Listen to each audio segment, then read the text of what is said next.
ಎಲ್ಲರೂ ತೆಗಿತೀರಣ್ಣ ನೀ ಬ್ಯಾಡ ಅನ್ಬೋದು ಬಿಡ್ಪ ನಾನು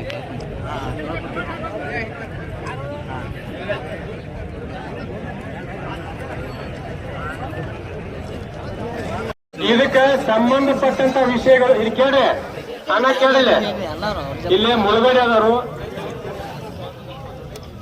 ಒಂದಿಟ್ಟಿಲೆ ನಿಮ್ ವಿಷಯನ ಮಾತಾಡ್ತಾರ ಮುಳುಗಡೆ ಆದವ್ರದ ಬಗ್ಗೆ ದುಂಡಪ್ಪನ ಮಾತಾಡ್ತಾರೆ ಸ್ವಲ್ಪ ಸರಿಯಾಗಿ ಕೇಳಿಸ್ಕೊರಿ. ಅವ್ರಿಗೆ ಮತ್ತೆ 10 ನಿಮಿಷ ಟೈಮ್ ಕೊಟ್ಟೋದು ನಾವು ಅವ್ರು ಮಾತಾಡ್ತಾರೆ. ಈಗ ದುಂಡಪ್ಪನ ಮಾತಾಡ್ತಾರೆ. ಇದೀಗ ಸನ್ಮಾನ್ಯ DC ಸಾಹೇಬ್ರು ಹೇಳಿದಂಗ ಅವ್ರು 2 ಸಲ ಹೇಳಿದ್ರು, ತಾವೆಲ್ಲ ಕೇಳ್ಕೊಂಡಿರ್ಲಿಲ್ಲ ನನಗ್ ಗೊತ್ತಿಲ್ಲ. ನನಗ್ ಗೊತ್ತಾದದ್ ಮಾತನ್ನ ಹೇಳ್ತಾರೆ.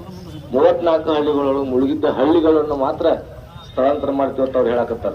ನಿಮ್ಗೆ ಕರೆಕ್ಟ್ ಆಗಿ ಅದ ಮೆಸೇಜ್ ಗೊತ್ತಾಗೈತೆ ಗೊತ್ತಿಲ್ಲ. ನಮಗೆ ಏನಾಗೈತಿ, ನಮ್ದು ಮುಳುಗಿದಂತ ಭೂಮಿ ಮುಳುಗಡೆ ಅಂತ ಘೋಷಣೆ ಮಾಡಂತ ಹೇಳಕ್ ನಮ್ ಬೇಡಿಕೆ ಆದದ. ಸ್ಥಳಾಂತರನು ಮಾಡಿದ್ರೆ ಅವರು ನಮ್ಮಂತಂದ್ರೆ ನಾವು ಅವ್ರ ಬದಲು ಹೋರಾಡಕ್ ತಯಾರಿದ್ವಿ. ಆದ್ರೆ ನಮ್ಗೆ ಪ್ರತಿ ವರ್ಷ 19ರಿಂದ ಇಲ್ಲಿವರೆಗೂ ನಾವು ಒಂದು ಕಾರಣ ಮನೆಗೆ ಓದಿಲ್ಲ. ನಾವ್ ಹೆಂಗ್ ಬಾಳೆ ಮಾಡೋಣ?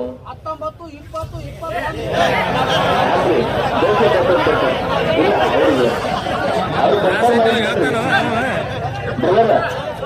19ರಿಂದ ಇಲ್ಲಿವರೆಗೆ ಅಂದ್ರೆ ಎಲ್ಲ ಬರ್ತದೆ. 19, 18, 19, 20, 21, 22, 23 ಇಲ್ಲಿ ಮಟ್ಟ ಬರ್ತದೆ.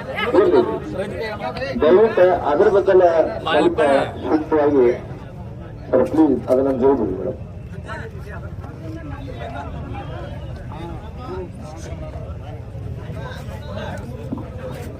ಇನ್ನೊಂದು ನಮ್ಗೆ ಹಿಂದೆ ಜಮಾದಾರ್ ಸಾಹೇಬ್ರು ಇಲ್ಲಿ ಮುಳುಗಡೆ ಅಧಿಕಾರಿಯಾಗಿ ಬಂದಾಗ ಸರ್ ಜಾಮದಾರ್ ಸಾಹೇಬ್ರು ಅವ್ರು 7 ದಿವಸ ನಿಂತರೆ ಮಾತ್ರ ನಾವು ಮುಳುಗಡೆ ಅಂತ ಘೋಷಣೆ ಮಾಡ್ತೀವಿ. 7 ದಿವಸದ ಹಿಂದಿಲ್ಲ ಮುಳುಗಡೆ ಘೋಷಣೆ ಮಾಡಕ್ ನಮ್ಗೆ ಅಧಿಕಾರ ಇಲ್ಲ ಅಂತಿದ್ರು.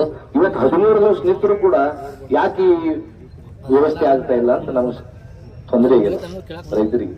ಅದ್ರ ಸಂಬಂಧ ಸ್ವಲ್ಪ ನಾವು ಮೇಲಧಿಕಾರಿಗಳು ಮಾತಾಡಿಕೆ ನಮ್ಗೆ ಸರಿಯಾದ ಉತ್ತರ ಕೊಟ್ರೆ ಒಂದು ಒಳ್ಳೇದಾಕೈತೆ ಅಂತ ನಮ್ಮ ಅಭಿಪ್ರಾಯ.